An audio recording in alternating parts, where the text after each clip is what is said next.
नमस्कार, लोकसभा टीवी पर आप सभी दर्शकों का बहुत बहुत स्वागत है। मैं हूं आपके साथ दिलीप जगवानी। आइए खबरों का सिलसिला शुरू करते हैं और सबसे पहले नजर हेडलाइंस पर।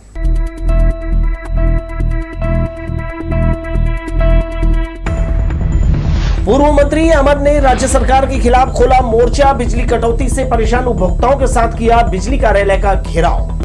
केंद्र सरकार के 9 वर्ष पूरे होने पर भाजपा करेगी विभिन्न आयोजन। पूर्व मंत्री और बिल्हा विधायक बनाए गए प्रभारी। आत्मानंद स्कूल में भर्ती के लिए निकाली गई लॉटरी। बच्चों को दाखिला मिलने से अभिभावकों के चेहरे खिले। और पेंड्री मस्तूरी बाईपास में हुआ हादसा। खड़े ट्रेलर में तेज रफ्तार हाईवा टकराई, एक की मौत। अब खबरों को देख लेते हैं विस्तार से। भारतीय जनता पार्टी के पूर्व मंत्री अमर अग्रवाल ने राज्य सरकार के खिलाफ मोर्चा खोल दिया है। बिजली कटौती से परेशान उपभोक्ताओं पर उल्टे बिल का बोझ बढ़ता जा रहा है, यह आरोप लगाते हुए उनके साथ आए पार्टी कार्यकर्ताओं ने बिजली दफ्तर का घेराव किया। 40 डिग्री तापमान में भाजपा ने रैली निकालकर राज्य की भूपेश सरकार पर जनता को सताने, उनसे बिजली बिल के नाम पर उगाही करने का आरोप लगाया है। इतना ही नहीं, भाजपा के पूर्व मंत्री अमर अग्रवाल ने यह भी कहा है कि मेंटेनेंस की राशि कांग्रेस सरकार अपनी जेब के हवाले कर उपभोक्ताओं को ठग रही है। इससे सरकार को लेकर उनमें गहरा रोष है। पूर्व मंत्री ने कहा, इस शासन में बिजली बिल हाफ नहीं बल्कि राज्य में आपूर्ति आधी कर दी गई है। गुरुवार दोपहर पैदल रैली में शामिल बीजेपी नेता और सैकड़ों कार्यकर्ता विरोध प्रदर्शन करने सड़क पर उतरे। जब से ये सरकार आई है, मेंटेनेंस का पैसा निकलता है, टेंडर होता है, मेंटेनेंस होता नहीं। एक हवा आती है बिजली कट।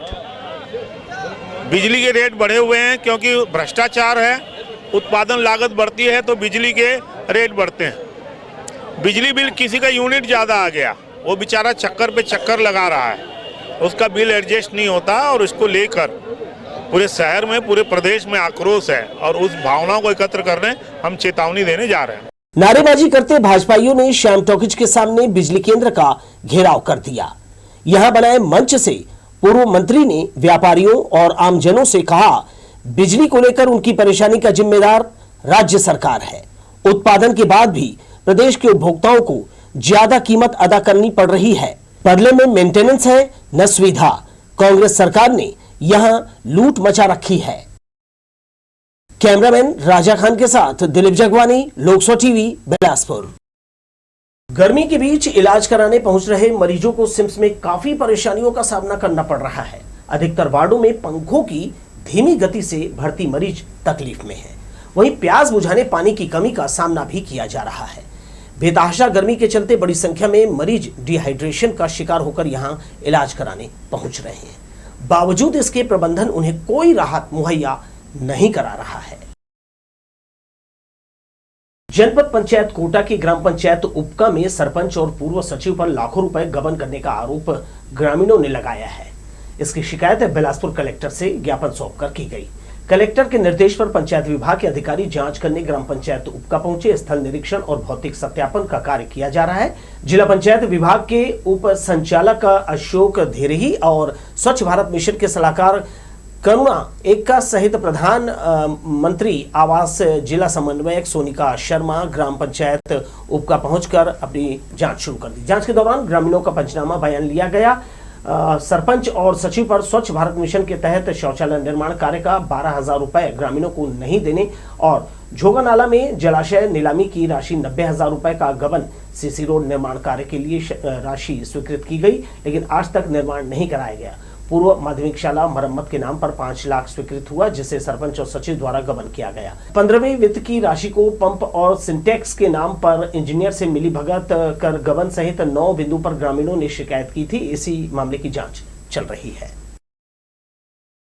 हितग्राहियों को बुलाया गया है। एसबीएम का जो जांच होगा वो अपने छक से होगा। उसमें यहाँ से जो भी हितग्राही ने बोला है कि मुझको पंचायत ने पैसा नहीं दिया, सरपंच ने पैसा नहीं दिया, तो हितग्राही का घर घर जा करके देखिए हितग्राही का अपन सत्यापन कराएंगे। इन लोगों को मेन शिकायत था शौचालय का पैसा अभी हितग्राही को जो मिला नहीं है, और आंगनबाड़ी अपूर्ण पड़ा हुआ है। लगभग 3 साल हो गया, बनते बनते अभी तक नहीं बन पाया। आंगनबाड़ी और कई लोगों का आवास का पैसा निकाल के अपना यूज कर रहे हैं। इसी के सबका जांच यहाँ हो रहा है। हितग्राही खाते में जाता है, लेकिन सरपंच अपना मिली भगत करके पैसा को ले लिया गया। भारत सरकार और नेशनल मेडिकल काउंसिल के नियमों का जो है अवहेलना करते हुए सिम्स के डीन को इस बार भारी पड़ गया। दरअसल केंद्र सरकार ने फॉरेन मेडिकल ग्रेजुएट छात्रों की फीस माफ कर दी थी और इसके लिए एनएमसी द्वारा एडवाइजरी भी जारी की गई, लेकिन सिम्स में पढ़ रहे 18 छात्रों को न तो फीस माफी का लाभ मिला और न ही इस संबंध में कोई जवाब दिया गया, जिस पर सभी छात्रों ने मिलकर हाईकोर्ट का सहारा लिया। मामले को संज्ञान में लेते हुए उच्च न्यायालय ने सिम्स के डीन को जवाब प्रस्तुत करने नोटिस जारी कर दिया है। अब देखना होगा इस मामले में डीन क्या जवाब देते हैं। तमाम अफवाहों के बीच बिलासपुर रेलवे स्टेशन से वंदे भारत एक्सप्रेस 8 बोगियों के साथ अपने निर्धारित समय पर रफ्तार भरना शुरू कर दिया। गौरतलब है कि बिलासपुर नागपुर के बीच चलाई जाने वाली वंदे भारत एक्सप्रेस में महंगा किराया होने की वजह से रेलवे को अपेक्षा के मुताबिक सवारी नहीं मिल रही थी। लिहाजा रेलवे प्रशासन ने वंदे भारत की जगह तेजस को वंदे भारत के रूप में चलाने का प्रयोग किया। इस दौरान अफवाह उड़ने लगी कि वंदे भारत ट्रेन बंद कर दी गई है, जिसके बाद रेलवे अधिकारियों ने अफवाहों पर विराम लगाते हुए नई रैक जो है आने के बाद इसका संचालन शुरू कर दिया है। हाल ही में कोरबा रेलवे साइडिंग के पास भीषण गर्मी के कारण कोयले से लदी मालगाड़ी से धुआं निकलना शुरू हो गया। हालांकि समय रहते रेलवे कर्मचारियों की तत्परता से आग पर काबू पा लिया गया। इधर बिलासपुर रेलवे स्टेशन में कोरबा की घटना से सबक नहीं लिया जा रहा है और लापरवाही बरती जा रही है। यहाँ कोयले से लदी मालगाड़ी में पानी का छिड़काव नहीं किया जा रहा है। सूर्य की तेज तपिश में कई घंटों तक मालगाड़ियों को खड़ा रखा जाता है, जिससे आग लगने का खतरा बना हुआ है। बिलासपुर स्टेशन में भी कोयले से लदी कई मालगाड़ियां घंटों तेज धूप में खड़ी रहती है, जिससे इसमें आगजनी का खतरा बना हुआ है। प्रधानमंत्री नरेंद्र मोदी के नेतृत्व में केंद्र में भाजपा सरकार अपने 9 वर्ष पूरा करने जा रही है। इस अवसर पर भारतीय जनता पार्टी के राष्ट्रीय अध्यक्ष जगत प्रकाश नड्डा के निर्देश पर आगामी 30 मई से 30 जून तक भाजपा संगठन पूरे देश में विभिन्न कार्यक्रमों का आयोजन करेगा। ये लोकसभा, विधानसभा और बूथ स्तर पर किए जाएंगे। बिलासपुर लोकसभा में कार्यक्रम के सफल संचालन के लिए प्रदेश भारतीय जनता पार्टी के पूर्व विधानसभा अध्यक्ष, बिल्हा विधायक धर्मलाल कौशिक, पूर्व मंत्री अमर अग्रवाल को प्रभारी बनाया गया है। बिलासपुर लोकसभा में विभिन्न लोकसभा, विधानसभा और बूथ स्तरीय कार्यक्रम आयोजित किए जाएंगे। कार्यक्रम को सफलता देने के लिए गुरुवार की दोपहर भाजपा कार्यालय में जिला कार्य समिति की बैठक आयोजित की गई। बैठक में विशेष रूप से पूर्व विधानसभा अध्यक्ष धर्मलाल कौशिक, पूर्व मंत्री अमर अग्रवाल, प्रदेश भाजपा उपाध्यक्ष भूपेंद्र सवन्नी, जिला संगठन प्रभारी मोतीलाल साहू, जिला संगठन सह प्रभारी इंद्रजीत सिंह, मस्तूरी विधायक कृष्णमूर्ति गांधी, बेलतरा विधायक रजनीश सिंह, महिला आयोग की पूर्व अध्यक्ष हर्षिता पांडे उपस्थित रहे। 30 मई को 9 वर्ष पूर्ण होने पे 30 मई से 30 जून तक पार्टी के द्वारा कार्यक्रम लिए गए हैं और इसके लिए 16 तारीख को प्रदेश कार्य समिति की बैठक हुई थी और सभी जिलों में ये बैठकें करना था। उस कार्यक्रम के संबंध में आज की बैठक आयोजित की गई है, जिसमें हम सबके बिलासपुर के लोकसभा के प्रभारी सम्मान्य धर्मलाल कौशिक जी और अमर अग्रवाल जी सहित सभी का मार्गदर्शन हम सबको मिलेगा। तेज धूप और भीषण गर्मी के बीच गुरुवार की दोपहर मौसम में अचानक बदलाव देखने को मिला। धूल भरी आंधी और बारिश की बूंदों ने गर्मी से राहत दिलाई और तपिश को शांत किया। मौसम वैज्ञानिकों की माने तो छत्तीसगढ़ के कुछ जिलों में मौसम परिवर्तन की संभावना बनी हुई है, वहीं कुछ जगहों में हल्की बारिश होने की बात कही है। सरकंडा स्थित हजरत सैयद अमीरुल्लाह शाह कादरी स्पिन बाबा शाह का सालाना उर्स पूरे शान शौकत के साथ मनाया गया। बुधवार को यहां जायरीनों ने चादर पेश की। सभी जाति धर्म के लोगों ने यहां हाजिरी लगाकर देश प्रदेश की खुशहाली और भाईचारे के लिए दुआएं की।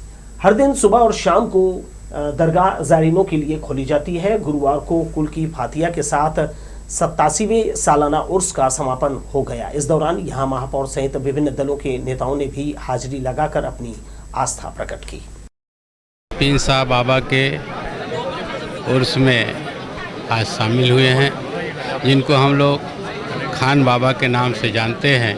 ये 87वां उर्स है जो लगातार बिलासपुर में होते आ रहा है, जिससे कि हम सभी लोग मुसलमान भाई, हिंदू भाई सभी जाति धर्म के लोग यहाँ पर आकर के मत्था टेकते हैं, आशीर्वाद लेते हैं और बिलासपुर के और अपने प्रदेश के और देश के लिए अल्लाह से दुआ मांगते हैं कि हम सब लोग इसी तरह से एक साथ मिलजुल करके सभी धर्म त्यौहार को मनाते रहें। उर्स की तरकीबात है कि आज चादर पोशी की गई है।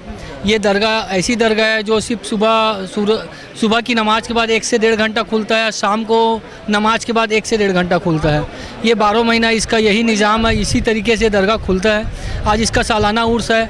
आज चादर पोशी की गई है, उसके रात को जलसा है। कल सुबह 10 बजे कुल की फातिहा होगी और शाम को शाही लंगर का इंतजाम है। इसमें शहर के सभी समाज के लोग, सभी वर्ग के लोग तशरीफ़ लाते हैं, लंगर खाते हैं और सब अकीदत अपना पेश करते हैं। बहुत से लोग यहाँ से जुड़े हुए हैं जो साहिब मजार से फैज़याब होते रहते हैं। इधर छतौना के ग्रामवासी इन दिनों पावन श्रीमद् भागवत कथा सुनने का आनंद ले रहे हैं। लक्ष्मी यादव के निवास पर ज्ञान यज्ञ सप्ताह का आयोजन किया जा रहा है। कथा के छठे दिन श्रद्धालुओं ने कंस वध का प्रसंग सुना।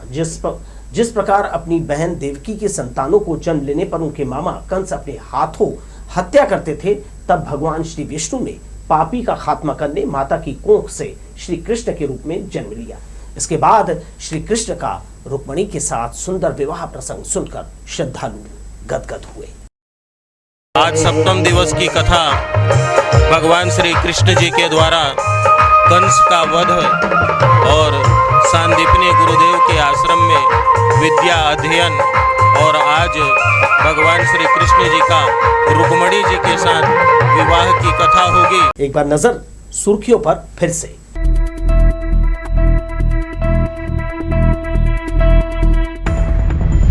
पूर्व मंत्री अमर ने राज्य सरकार के खिलाफ खोला मोर्चा। बिजली कटौती से परेशान उपभोक्ताओं के साथ किया बिजली कार्यालय का घेराव। केंद्र सरकार के 9 वर्ष पूरे होने पर भाजपा करेगी विभिन्न आयोजन। पूर्व मंत्री और जिला विधायक बनाए गए प्रभारी।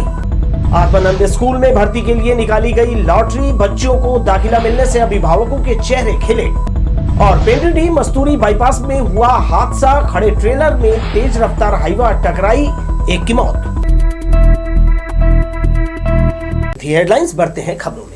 स्कूल में बच्चे का दाखिला मिलने से रुपयों की लॉटरी लगने जैसी खुशी परिजनों के चेहरे पर दिखाई दी। सरकारी अंग्रेजी माध्यम स्कूलों के प्रति अभिभावकों का बढ़ता रुझान है कि इसके लिए लॉटरी निकालना पड़ रहा है। इससे गुरुवार को स्वामी आत्मानंद शास्त्री स्कूल में काफी भीड़ रही। सबसे ज्यादा मारामारी क्लास 1 में देखी जा रही है। पूरे 50 सीट होने से स्वामी आत्मानंद अंग्रेजी माध्यम लाल बहादुर स्कूल को दाखिले के लिए 495 आवेदन मिले थे। छानबीन के बाद इनमें से 250 को लॉटरी में शामिल किया गया। परिजनों की उपस्थिति में आरक्षण रोस्टर के अनुसार लॉटरी से बच्चों का चयन किया। इस दौरान अभिभावकों की सांसें नीचे ऊपर होती रही। बच्चे का दाखिला मिलने से रुपयों की लॉटरी लगने जैसी खुशी उनके चेहरे पर दिखाई दी। सीटों के मुकाबले आवेदन अधिक होने से ज्यादातर मायूस हुए, लेकिन उम्मीद पूरा होने से परिजन गदगद थे। स्वामी आत्मानंद स्कूल जो खुला है हम लोग के लिए मतलब बहुत, हम अपने आप को सौभाग्यवान समझते हैं, क्योंकि हम लोग ऐसे पढ़ा नहीं सकते थे बच्चे लोग को इंग्लिश मीडियम में। तो इससे हम बच्चे को अच्छे से अच्छे औंधा में अच्छे से स्टेप पढ़ के उसको पढ़ा करके घर में कोचिंग भी देंगे और आगे उसको अच्छे से पोस्ट मिल जाएगा। सर पोती का भरी हूँ तो उसका निकला है, बहुत खुशी लग रहा है। और 4-5 स्कूल में डाली थी, उसमें नहीं निकला, नहीं आया। पोते का आया तो 3 स्कूल में आया उसका। लाजपत लाए में दोनों अलग अलग स्कूल में पढ़ेंगे। हाँ, अब क्या करें, यहाँ नहीं निकले। उम्मीद था बच्चों का कि एडमिशन हो जाएगा? उम्मीद तो लग रहा था, क्योंकि क्लास 1 है, 50 सीट है तो आएगा ही, किसी में भी हो ऐसे करके। चयन प्रक्रिया के दौरान नोडल अधिकारी, जनप्रतिनिधि और प्रिंसिपल मौजूद थे। उन्होंने बताया लॉटरी में नियम और पारदर्शिता रखा है। 9वीं से 12वीं क्लास में बेहद कम सीटें हैं, इसलिए दाखिला मेरिट के आधार पर सीधे या लॉटरी से किया जाएगा। बीपीएल या ईडब्ल्यूएस गर्ल्स जो है उसकी 7 सीट के लिए लॉटरी निकाली जा रही है, और बीपीएल ईडब्ल्यूएस बॉयज़ है उसकी 6 सीट के लिए लॉटरी निकाली। बाकी क्लास 4 से लेके क्लास 4-5 में 1-1 सीट है, और मतलब 6 में 3 सीट है और 7 और 8 में 1 सीट है। 9 से 12 तक के लिए क्या प्रोसेस चलाएंगे? उसका मेरिट लिस्ट, मेरिट में जो बच्चे पहले उनकी मार्कशीट मंगाई जा रही है, फिर उससे मेरिट बनेगी और मेरिट जो बनेगी उसमें से फिर लॉटरी निकालेंगे। अगर ज़्यादा हो जाते हैं सीट, अवेलेबल सीट से अगर ऊपर हो जाते हैं तो फिर लॉटरी निकालेंगे। सरकारी अंग्रेजी माध्यम स्कूलों के प्रति अभिभावकों का बढ़ता रुझान अच्छा संकेत है। निजी कॉन्वेंट स्कूल में अपने बच्चे को नहीं पढ़ाने से मायूस और खासकर गरीब वर्ग के लिए भूपेश शासन का सरकारी अंग्रेजी स्कूल उम्मीदों से भरा अवसर है, जिसमें किस्मत का साथ जरूरी है। कैमरामैन राजा खान के साथ दिलीप जगवानी, लोकसो टीवी, बिलासपुर। स्वामी आत्मानंद अंग्रेजी माध्यम स्कूलों का वार्षिक प्रदर्शन बेहतर होने से राज्य सरकार का सीना चौड़ा हुआ है। खासकर 10वीं और 12वीं बोर्ड का रिजल्ट उत्साहजनक है। 100% नतीजा लाकर स्वामी आत्मानंद लाल बहादुर शास्त्री स्कूल में पढ़ने वाले बोर्ड स्टूडेंट ने अपने टीचर का मनोबल बढ़ाया है। फर्स्ट डिवीजन की संख्या देख प्रबंधन उत्साहित है। जो है वो इस बार 100% रिजल्ट दिया है इंग्लिश मीडियम में। मेरे पास 10th का रिजल्ट भी 100% रहा और 12th का रिजल्ट भी 100% रहा। मेरे यहाँ 5 स्टूडेंट ऐसे थे जो बहुत डफर थे। डफर मीन्स वो 7 या 8 नंबर पा रहे थे बाकी एग्ज़ाम में। मैंने उनके लिए 1.5 घंटे अलग से, मेरे जो कॉन्टेक्चुअल टीचर आए हैं उनसे 1.5 घंटे अलग से क्लास लगवाई और उनमें से 5 में से 3 बच्चे जो हैं 2nd डिवीज़न और 2 बच्चे 1st डिवीज़न आए। रेल मुसाफिरों की परेशानी खत्म होने का नाम नहीं ले रही है। झुलसा देने वाली गर्मी पड़ रही है। 42 डिग्री सेल्सियस से ऊपर तापमान पहुंच गया है। इस भीषण गर्मी में सफर करने वाले यात्रियों का हाल बेहाल है। यही नहीं, प्लेटफॉर्म नंबर 2, 3, 4 और 5 में तपते शेड के नीचे उन्हें इंतजार करना पड़ रहा है। इससे उनका बुरा हाल है। यात्रियों को इन प्लेटफॉर्म में ठंडा पानी भी नसीब नहीं हो रहा। मजबूरन स्टॉल से खरीदने पर उन्हें जेब ढीली करनी पड़ रही है। मगर रेलवे प्रबंधन को यात्रियों की सुविधा से कोई सरोकार नहीं जान पड़ता। जोनल स्टेशन के सामने गेट नंबर 3 से लेकर 4 तक बने रैंप में टाइल्स लगाने का कार्य किया जा रहा है। पुराने टाइल्स लगे हुए थे, वो पूरी तरह जर्जर थे। अब रेलवे यहां चेकर टाइल्स लगवा रहा है, जिससे पहुंचने वाले यात्रियों को आने जाने में सहूलियत होगी। पेंड्री मस्तूरी बाईपास में एक बार फिर खड़े ट्रेलर से एक तेज रफ्तार हाईवा जा भिड़ा। हादसा इतना भयानक था कि हाईवा चालक ट्रेलर के पीछे के हिस्से में दब गया, जिससे निकालने में पुलिस को भारी मशक्कत करनी पड़ी। जब रायपुर बिलासपुर मार्ग में नेशनल हाईवे नहीं बना था और सड़क सिंगल हुआ करती थी, तब अधिकतर हादसा वाहनों के आमने सामने टकराने से होते थे। मगर नेशनल हाईवे के बन जाने के बाद अब आमने सामने की बजाय नेशनल हाईवे में खड़ी वाहनों से टकराने के मामले ज्यादा आ रहे हैं। पेंड्री मस्तूरी बाईपास में भी कुछ ऐसा ही फिर से हादसा सामने आया है। बिगड़ी ट्रेलर खड़ी हुई थी, तभी मस्तूरी तरफ से डस्ट लेकर आ रही एक तेज रफ्तार हाईवा खड़ी ट्रेलर से जा भिड़ी। हादसा इतना जबरदस्त था कि हाईवा का चालक ट्रेलर के पीछे हिस्से में चिपक गया। सूचना मिलते ही बिल्हा पुलिस मौके पर पहुंची और फंसे हुए चालक को निकालने का प्रयास किया। करीब 5 घंटे की मशक्कत के बाद हाईवा चालक को बाहर निकाला गया। मृत हाईवा चालक बरातूराम साहू राजिम का रहने वाला बताया जा रहा है। ट्रक क्रमांक CG10 BJ 9979 टेलर है, जो यहाँ पर परसदा भटगांव परसदा के पास बिगड़ी हालत में, पंचर हालत में खड़ी है, जिसको CG04NK 5112 का टेलर का चालक जो है तेज लापरवाही पूर्वक चलाते हुए आकर के एक्सीडेंट कर दिया है, जिसके कारण अभी डेड बॉडी ट्रक के अंदर फंसी हुई है और उसको निकालने के लिए अभी एक कटर मशीन मंगवाया गया है, जिसको अभी निकालने का प्रयास कर रहे हैं। घटना के बाद यहां यातायात बाधित होता रहा। पुलिस ने मृतक बरातूराम साहू के परिजनों को मामले की सूचना दे दी है। इधर पुलिस पंचनामा कार्रवाई कर शव को पोस्टमार्टम के लिए भिजवा दिया है। लोकसभा टीवी के लिए बिल्हा से धीरेन्द्र मेहता की रिपोर्ट। दिनों में अधिकांश देखा गया है कि लोग अपने घरों के छत पर सोते हैं, मगर सोने के बाद कोई हादसा या अनहोनी हो जाए तो इससे क्या कहें। कुछ ऐसा ही हुआ सेवार गांव में। बुधवार गुरुवार की दरमियानी रात एक 50 वर्षीय अधेड़ अपने घर की छत पर सो रहा था, तभी नींद में ही छत से नीचे गिर गया। किसी के गिरने की आवाज सुनकर परिजन बाहर निकले और देखा तो संतोष यादव के सिर से खून बह रहा था। आनन फानन में डायल 112 की मदद से उन्हें बिल्हा स्वास्थ्य केंद्र लाया गया, जहां इलाज के दौरान डॉक्टर ने उसे मृत घोषित कर दिया। मेरे पिताजी छत में सोए थे रात को, तो छत से गिर गए, तो फिर हॉस्पिटल लेके आए थे बिल्हा हॉस्पिटल, वहीं डेथ हो गया उनका, तो थाना बिल्हा में रिपोर्ट दर्ज कराया। इस मामले में मृतक के परिजन थाना बिल्हा पहुंचे और मामले से अवगत कराया।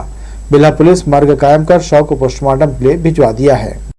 संतोष यादव ग्राम सेवार का रहने वाला है, जो रात्रि में खाना खाकर अपने गर्मी के कारण से छत के ऊपर सोने गया था, जो किसी कारणवश छत से नीचे गिर गया, जिससे उसके सिर और दाहिना भुजा के पास गंभीर चोट लगा था, जिसे बेहोशी हालत में CHC बिल्हा लाया गया, जिसे डॉक्टर ब्रांडेड डेथ लेख किए हैं। मर्ग इंटीमेशन कायम कर मर्ग पंचनामा किया गया है, शव को पोस्टमार्टम के लिए भेज दिया गया है। खुली छत पर सोने के दौरान सतर्कता और सावधानी बहुत जरूरी है, क्योंकि नींद के झोंके में कभी भी कुछ भी हो सकता है। इसलिए हर परिवार को इस ओर गंभीरता के साथ ध्यान देने की जरूरत है। लोकसभा टीवी के लिए बिल्हा से धीरेन्द्र मेहता की रिपोर्ट।